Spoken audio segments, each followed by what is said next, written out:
Una,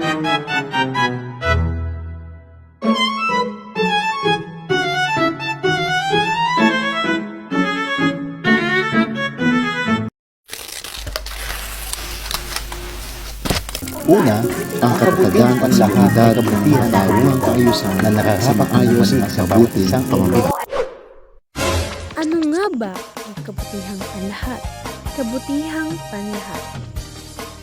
Tumutukoy sa kabutihan ng bawat isang tao't mag-aaral.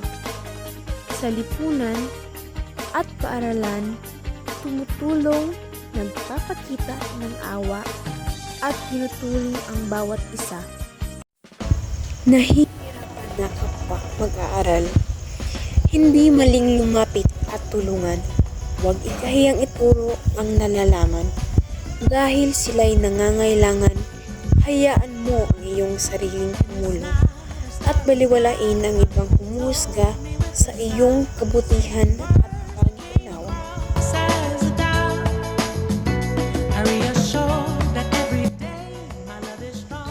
Sa naaaping kaibigan, nararapat na pagtangunan. Kahit anong estado man ng buhay, lahat tayo pantay-pantay.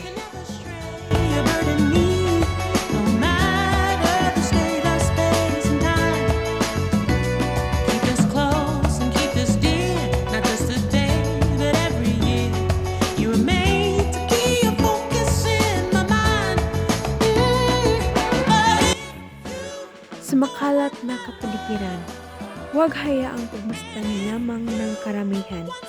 Umaksyon tayo't maglinis. Ang pagtutulong ay hindi mahirap gawin ng taong may kabutihan.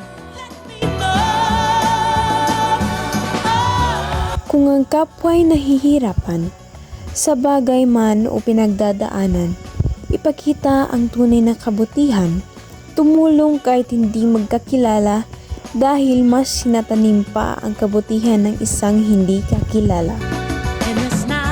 Tulong, unawa, sa sikap at gawa. Kabutihan ay nagpapakita, matanda, estudyante o bata. Lahat ay nararapat makaranas ng kabutihang para sa lahat. Binubuo ng tao ang lipunan, binubuo ng lipunan ang tao.